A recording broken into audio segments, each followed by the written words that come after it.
साथियों नमस्कार। अमोल 24 चैनल पर आपका हार्दिक स्वागत है। बहुत पहले एक पिक्चर आई थी जिसका नाम था धूल का फूल और उसके नायक थे राजेंद्र कुमार फिल्मी हीरो और साधना। फिल्म जो है वो लखनऊ शहर में फिल्माई गई थी और राजेंद्र कुमार चारबाग स्टेशन के सीढ़ियों से उतरते हुए ये गीत गाते हैं कि ऐ शहर लखनऊ तुझको सलाम है। बड़ा शानदार सीन था और उस समय शहर के लोग, लखनऊ में रहने वाले लोग काफी अच्छा महसूस कर रहे थे। ये काफी पुरानी फिल्म है और गाना भी बहुत उस समय हिट हुआ था कि ऐ शहरे लखनऊ तुझको सलाम है। एक नज्म है या शेर है फिराक गोरखपुरी की कि कारवां आता गया और हिंदुस्तान बसता गया। इसी तर्ज पर लखनऊ शहर भी बसाया गया। लखनऊ उत्तर प्रदेश जैसे बड़े प्रांत की राजधानी है और मुख्य शहर है और अपने तहजीब, नफासत और नजाकत के लिए मशहूर है। शहर का जो ढांचा है या शहर का जो एक तरह से लुक है वो मुस्लिम और हिंदू कलाओं का, स्थापत्य कलाओं का एक मिक्सचर है, एक मिला जुला रूप है। कुछ फारस से लिया गया है, कुछ मुस्लिम कल्चर से लिया गया है, वही मतलब मुस्लिम कल्चर, और कुछ हिंदू कल्चर से भी लिया गया है। बस्ती भी करीब करीब मुस्लिमों की थी और हिंदुओं की भी है। ये इसको नवाबों का शहर भी कहा जाता है। यहाँ नवाबों का शासन चलता था। काफी बाद में यहाँ अंग्रेज आए। जब मुस्लिम सल्तनत यहाँ आई और बनी तो काफी मोहल्लों का निर्माण हुआ, काफी भवनों का निर्माण हुआ और तहजीब का भी एक तरह से शुमार हुआ। चौक, जहां काफी मुस्लिम आबादी रहती है। चौक के बाद धीरे धीरे अमीनाबाद, निशादगंज, हजरतगंज भी बहुत छोटा था उस समय और तमाम जो है मोहल्ले बने और कैसरबाग, आलमबाग, ये सारे शहर जो थे वो मुस्लिम नाम पर थे और तहजीब मुस्लिमों की ही थी। शहर में व्यंजन के मामले में आज टूडे का कबाब मशहूर है और यहाँ की बिरयानी मशहूर है और यहाँ और तमाम चीजें हैं।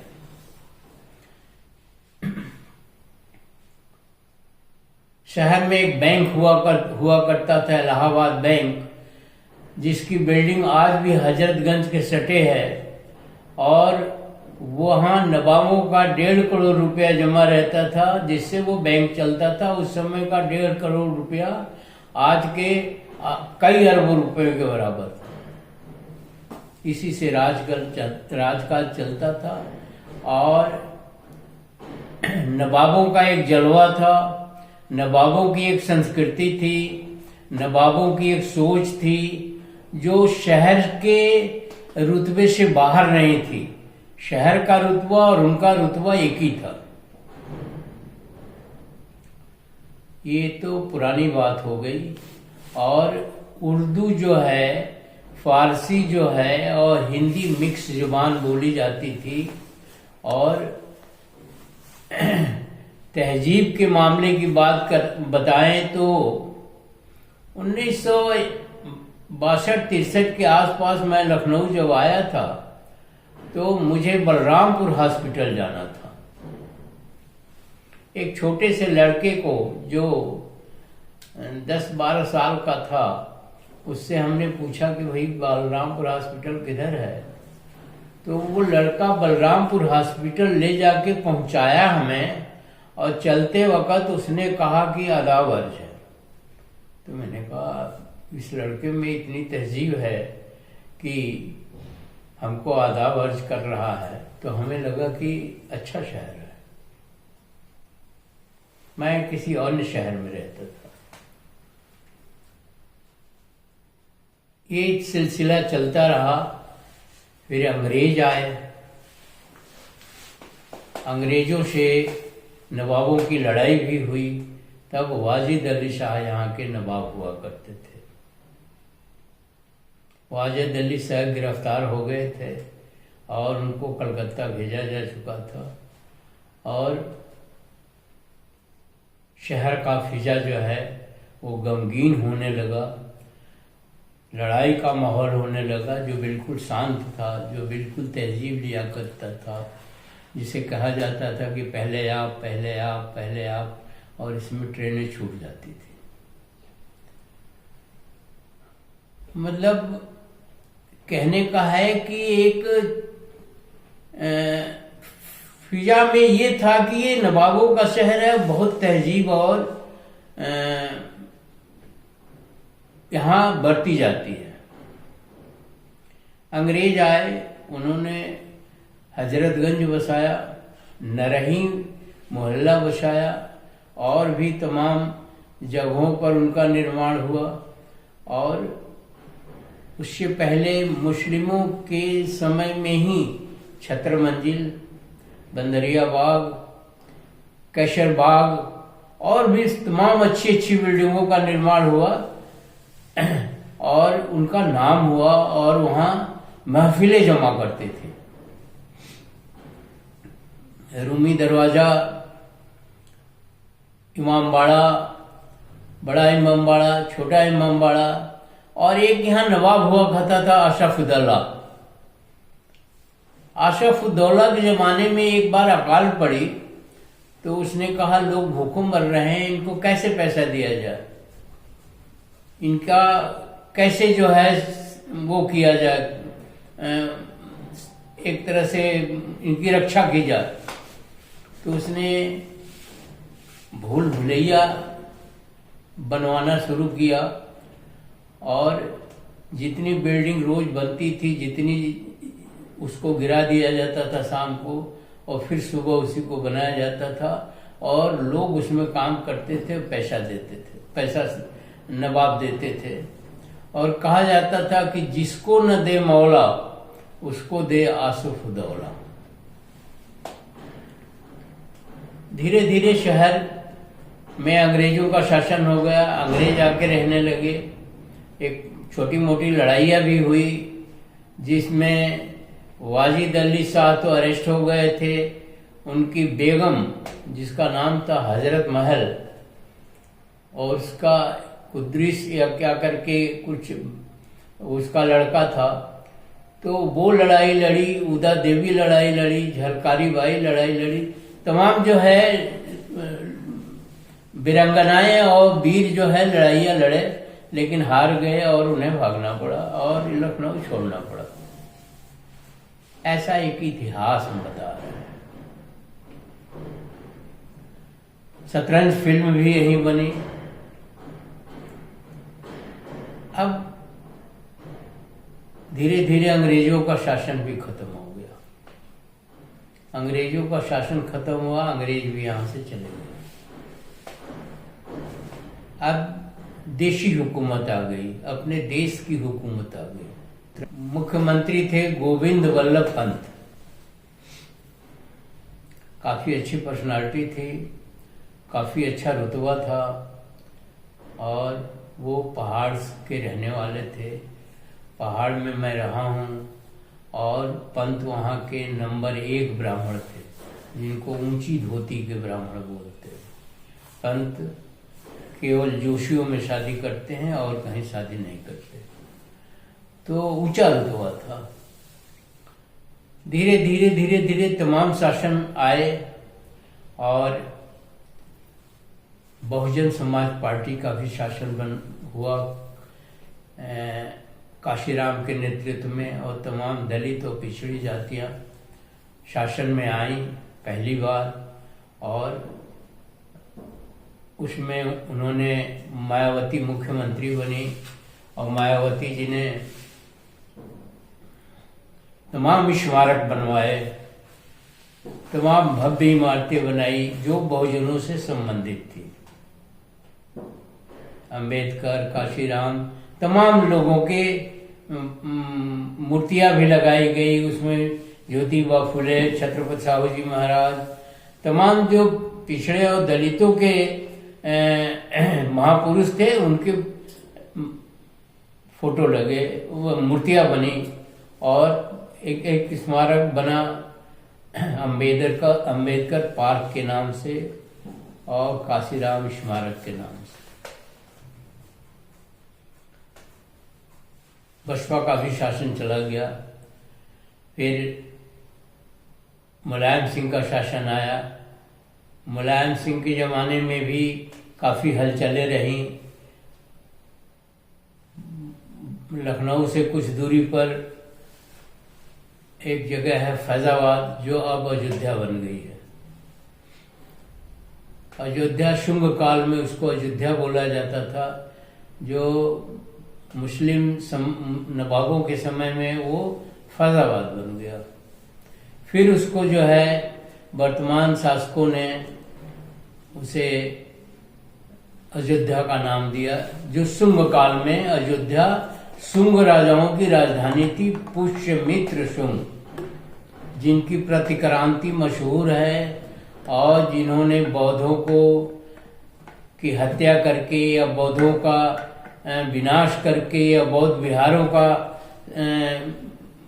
ढांचा गिरा करके या उसे नष्ट करके शासन में आए थे। फिर वो काल भी खत्म हो गया। धीरे धीरे यहाँ वो तो पहले की ही बात है, ये बाद में हुआ था जो हमने बीच में बताया, हम नवाबों का शहर। इसके बाद अंग्रेजों के बाद जो है अपना शासन आया और धीरे धीरे जो है बताया ही आपको, पंत जी पहले मुख्यमंत्री थे। फिर उसके बाद वर्तमान शासन आया। अब ये जो वर्तमान शासन आया, अंग्रेजों के बाद जो शासन आया और बहुजन समाज पार्टी के बाद जो शासन आया, उसके बाद हमने देखा कि काफी आमूल-चूल परिवर्तन हुए। बाबरी मस्जिद जो फैजाबाद में थी उसका विध्वंस हुआ। उस समय मुख्यमंत्री मुलायम सिंह थे। मुलायम सिंह नहीं थे, बल्कि पहली बार जब वो बात आई तो मुलायम सिंह मुख्यमंत्री थे, बाद में कल्याण सिंह मुख्यमंत्री हुए, जो बीजेपी वर्तमान शासकों के सबसे संबंध रखते थे। पहले में गोली चली थी जो मुलायम सिंह के नाम गई कि गोली जो है कार सेवकों को मुलायम सिंह ने चलवाई है और वो सही नहीं है।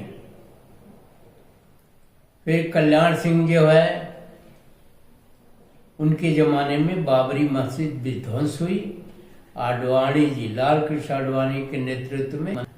उसके बाद जो है ये लाल कृष्ण आडवाणी जी उप प्रधानमंत्री थे और उनके समय में ही ये विध्वंस हुआ। धीरे धीरे वर्तमान शासन आता गया। इससे पहले ही स्थिति बिगड़ने लगी थी। बिगड़ने का मतलब लखनऊ की तहजीब लियाकत खत्म हो गई। अब कोई तहजीब नहीं है और लखनऊ जो है एक तरह से क्राइम सेंटर बन गया, अपराध का केंद्र बन गया और सारे उत्तर प्रदेश के अपराधी लखनऊ में शरण लेने लगे, क्योंकि उनको सुरक्षित जगह लखनऊ ही थी। मंत्रियों के बंगले में, एमएलए और एमपी के बंगले में या उनके उसमें उनको शरण स्थली बन गई और क्राइम बढ़ने लगा। क्राइम बढ़ते बढ़ते उत्तर प्रदेश एक बार क्राइम के मामले में नामी हो गया। कोई ऐसा एमएलए एमपी नहीं हो, बहुत कम एमएलए एमपी होंगे जिनके पास हथियार न हो, पिस्तौल, बंदूक, राइफल न हो, सबके पास होने लगी और इन्हें पेंशन भी मिलने लगी और इन्हें बंगला भी मिलने लगा लखनऊ में और एक एक क्राइम सेंटर बन गया। वर्तमान में जब आप आएंगे तो काफी उथल पुथल होने लगा। तो लखनऊ की जो फिजा हमने बयां की है वो सब समाप्त हो गया। शहर का आकार भी बढ़ गया। शहर पहले छोटा था और अब आकार भी बढ़ गया और आकार बढ़ने के साथ साथ जैसे जैसे आकार बढ़ा वैसे वैसे क्राइम भी बढ़ने लगा। बीच में थोड़े समय एक अखिलेश यादव करके मुख्यमंत्री हुआ करते थे, जो इंजीनियर हैं पेशे से, लेकिन अब राजनीति उनका पेशा है। उन्होंने काफी काम कराया।